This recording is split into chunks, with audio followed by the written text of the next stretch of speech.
Ganda ng tent ko, large capacity yan, 4 to 6 persons, kayang-kaya niya dyan sa loob.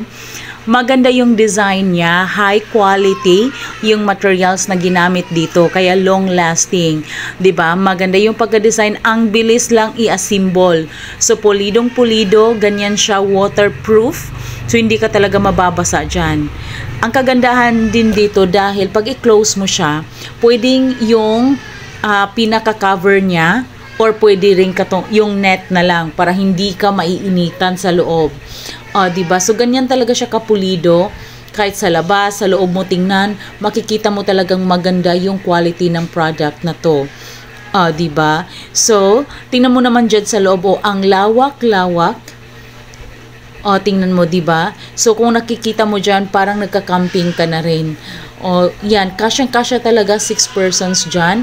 So, yan yung pinaka-cover niya. Pero, kung ayaw mo naman yan, pwedeng yung net na lang pa